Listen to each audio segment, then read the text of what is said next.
It's not about personality matrices and charts. Your heart.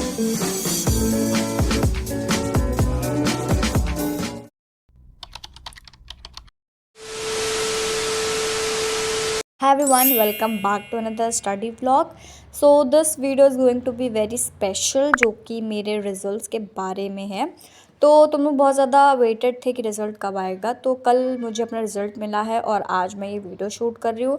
सो यहाँ पर मैं पढ़ रही थी English and here I was practising the question answers of chapter dust of snow and fire and ice. तो fire and ice तक मैं पहुँची नहीं क्योंकि उसके पहले ही मेरे को 1.5 आवर लग गए थे इसको करने में।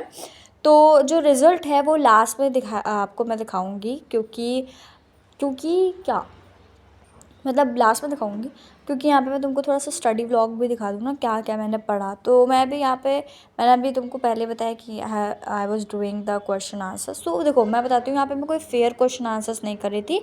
मैंने चैप्टर पढ़ा, समरी पढ़ी और उसके बाद मैंने सोचा कि now it's time to practise the question answers and उसको मैं खुद से प्रैक्टिस करूँ तो ज़्यादा अच्छा होगा। And guys let me just tell you that मेरी इंग्लिश ना बहुत वीक होती जा रही है।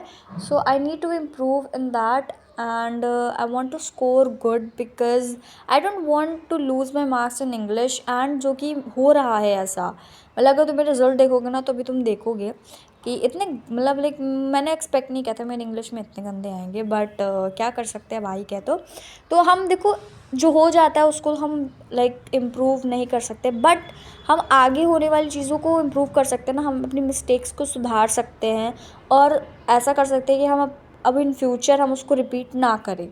तो इस वजह से मैं यहाँ पर क्वेश्चन आंसर्स प्रैक्टिस कर रही हूँ और क्वेश्चन आंसर्स प्रैक्टिस करने से मुझे आइडिया मिल जाएगा कि मुझे कैसे लिखना है। एंड इंग्लिश रिक्वायर्स प्रैक्टिस, जो मैंने अपनी क्लास 9 में मुझे नहीं लगता मैंने कभी किया है। रट लिया क्वेश्चन, मतलब क्वेश्चन मैं रटती नहीं थी, समरी बस पढ़ती थी और उसको मैंने हिंदी में समरी पढ़ा और ऐसा सोचा कि इंग्लिश अब स्कूल में तो हो जाएगा, ट्रांसलेट कर लूँगी मैं इंग्लिश में। बट वही ऐसी चीज़ होती है जहाँ पे अटकते हैं।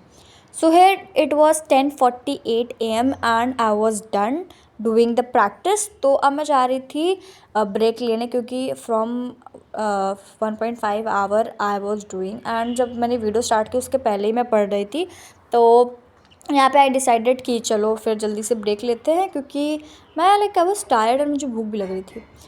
तो यहाँ पे मैंने अपने टू डू लिस्ट का पहला वर्क कर लिया और नेक्स्ट मैं करने जाई थी लाइट का लेक्चर लेने वाली थी। तो now my break time was also over and मैं 5 मिनट लेट भी थी, तो मैंने कहा जल्दी जल्दी पढ़ने बैठ जाते हैं वरना लेट हो जाएगा। तो मेरे फिज़िक्स में मैं आपको बताती हूँ कि मेरी फ़िज़िक्स और बायो ठीक है, बट मेरा जो जहाँ पे मेरे नंबर्स कटते हैं ना वो मेरी केमिस्ट्री है। तो मुझे नहीं समझ आ रहा कि मैं कैसे केमिस्ट्री को बूस्ट करूँ। और अगर मेरे कोई भी ये सीनियर मेरी वीडियो देख रहा है, so please help me in English and chemistry क्योंकि मुझसे रिएक्शन याद ही नहीं हुए होते। एंड उसके बाद इंग्लिश में that how I can improve my marks because मुझे ऐसा लगता है कि इंग्लिश में मुझे इम्प्रूव करना बहुत ज़्यादा ज़रूरी है और अगर मैंने नहीं किया तो इससे मेरे परसेंटेज और भी कम हो सकते हैं। तो मैंने यहाँ पे फ़िज़िक्स का लेक्चर लिया, चैप्टर 1 दैट इज़ लाइट, और ये बहुत इजी चैप्टर है बट लेंथी चैप्टर है, तो इसके लेक्चर्स लेना बहुत ज़रूरी है। और तुम लोग भी यूट्यूब पे लेक्चर ले सकते हो रक्षक सर के अगर तुम लोग चाहो तो, क्योंकि ये बहुत डीपली कॉन्सेप्ट पढ़ाते हैं एंड तुम इनकी क्लास में कोई नॉनसेंस देखने को नहीं मिलेगा। तो इस वजह से आई फाइंड कि रक्षक सर बहुत अच्छा पढ़ाते हैं फ़िज़िक्स। और केमिस्ट्री एंड बायो के लिए तो मैं कोई भी टीचर से पढ़ लेती हूँ, कभी कभी प्रशांत भैया से एंड कभी कभी सानिया मैम से।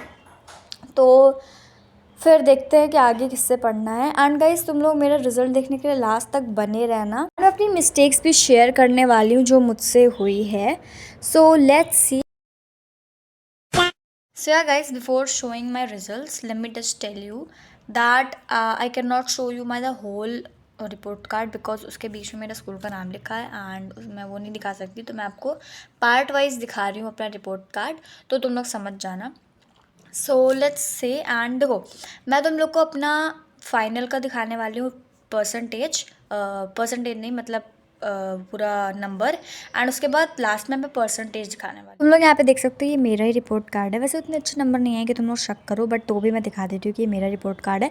और यहाँ पे तुम सब्जेक्ट भी देख सकते हो, तो उसके अकॉर्डिंग मैं बताने वाली हूँ। Okay, so here is my essay 2 and let's start. So यहाँ पे मुझे इंग्लिश में 54 मार्क्स मिले 80 आउट ऑफ। एंड मुझे ये नहीं पता चल रहा है कि मेरा कहाँ पे मिस्टेक हुआ है। एंड मुझे इतना पता है कि मेरे लॉन्ग क्वेश्चन आंसर्स में मिस्टेक्स हुई होंगी ग्रामेटिकल, एंड ऑल्सो कि मेरे जैसे लाइक लॉन्ग क्वेश्चन आंसर्स में आपको ज़्यादा पॉइंट्स लिखने होते हैं, तो वहाँ पे मेरे ज़रूर नंबर कटे होंगे, क्योंकि मैंने सिर्फ आधे पेज में निपटा दिया था लॉन्ग क्वेश्चन आंसर्स।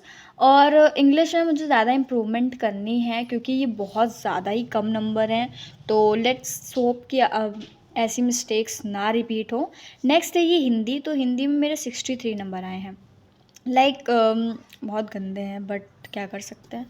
सो हिंदी में मुझे लगता है मेरी मिस्टेक्स हुई होंगी मेरे लाइक वर्ड्स में, लाइक स्पेलिंग मिस्टेक्स हो सकती है। और प्रेजेंटेशन तो मैंने बहुत अच्छी रखी थी। एंड कविता के जो कवि होते हैं उनका नाम भी मैंने लिखा था। बट अगर देखो हमारे यहाँ ना तो कॉपी दिखाई नहीं जाती है, तो अगर हमें कॉपी दिखाई जाए तो लाइक वो ज़्यादा अच्छा है कि हम अपनी मिस्टेक्स को एनालाइज कर सकते हैं। बट कोई बात नहीं, हम इम्प्रूवमेंट और कर सकते हैं इसमें। So now the next subject is maths. So in maths I have got 70 and maths में पता नहीं कहाँ पे इतनी मिस्टेक्स हो गई हैं। मुझे लगता है मेरे MCQ में कटे होंगे एंड कहीं लॉन्ग क्वेश्चन आंसर्स में नहीं कटे होंगे, क्योंकि सारे इजी आए थे। तो मैं ना लाइक MCQ में बहुत ज़्यादा सिली मिस्टेक कर देती हूँ, जस्ट बिकॉज ऑफ इतना लाइक हरी रहता है कि जल्दी जल्दी सब अटैम्प्ट करते हैं। बट ये मुझे अब नहीं रिपीट करनी है। एंड यही मिस्टेक मेरी हाफ ईयरली में हुई थी, बट फिर से वही रिपीट हो गई। फिर उसके बाद आते हैं साइंस में। And in science I have got 65। तो इस बार हमारे में क्या हुआ था कि हमारे में हर सब्जेक्ट का अलग अलग टेस्ट हुआ था, मतलब एग्ज़ाम हुआ था। तो शायद इंडिविजुअल होने की वजह से हमारी ज़्यादा मिस्टेक्स हो गई हैं। एंड नेक्स्ट आते हैं, और हमारे में ना देखो, तुम लोग मानो ना मानो, लेकिन हम लोग का 10 नंबर होता है लाइफ स्किल, जिसमें हमें लाइफ स्किल टॉपिक दिए जाते हैं, जैसे रिस्पेक्ट एंड ऑल दैट चीज़ें। और उसमें हमारे टीचर फुल नंबर नहीं देते हैं, उसमें भी 10 नंबर काट लेते हैं। मतलब ये बहुत बुरी बात है। देन मूविंग फर्दर, तो मेरे ये सोशल साइंस के नंबर, मतलब जिसको मैं इतना लाइटली लिए थे और मैंने लाइक पढ़ा नहीं था, और जिनको मैंने इतना पढ़ा था और जिसको नहीं पढ़ा, उसमें मेरे इतने अच्छे नंबर आ रहे हैं। मतलब 80 आउट ऑफ 76। 4 नंबर पता नहीं कहाँ कट गए, वो अगर ज़्यादा आ जाते तो कितना अच्छा होता। देन मेरे यहाँ पे IT में है, तो IT में 68 आए। हाँ सही है, क्योंकि मैंने उसको पढ़ा भी नहीं था, और जो ना पढ़ा हो उसमें अच्छा नंबर आ जाता तो बहुत अच्छी बात है। And now let's move on to the next. And तब ये टोटल मार्क्स बताती हूँ तुम लोग को। तो टोटल मेरे आए हैं इंग्लिश में 72 एंड मैथ्स नहीं, हिंदी में 81 एंड मैथ्स में 89, साइंस में 83 एंड देन सोशल साइंस में 95 एंड IT में मेरे 87 आए हैं। तो ग्रेट बात, मेरी जो टोटल परसेंटेज बन रही है वो बन रही है 85.5%, you can see here. And ये सब तो मेरे स्कूल के कुछ डिटेल्स हैं। सो आई डोंट फील कि ये बहुत इंपॉर्टेंट है। तो मेरे स्कूल भी अब कल से खुल रहे हैं, so let's hope. This was my result and let's hope कि मेरे 10th में इससे ज़्यादा अच्छे नंबर आए। I am like not satisfied, मतलब I am like contented that कि सही है, ठीक है, but I can improve much more. And मेरा सबसे ज़्यादा लाइक मैंने एक्सपेक्ट नहीं किया था कि मेरे इंग्लिश में इतने कम आएंगे। मुझे लगा था कि 60+ तो आएंगे, बट इंग्लिश ने मुझे धोखा दे दिया। तो this was the result and तुम लोग भी अपने शेयर करना ज़रूर।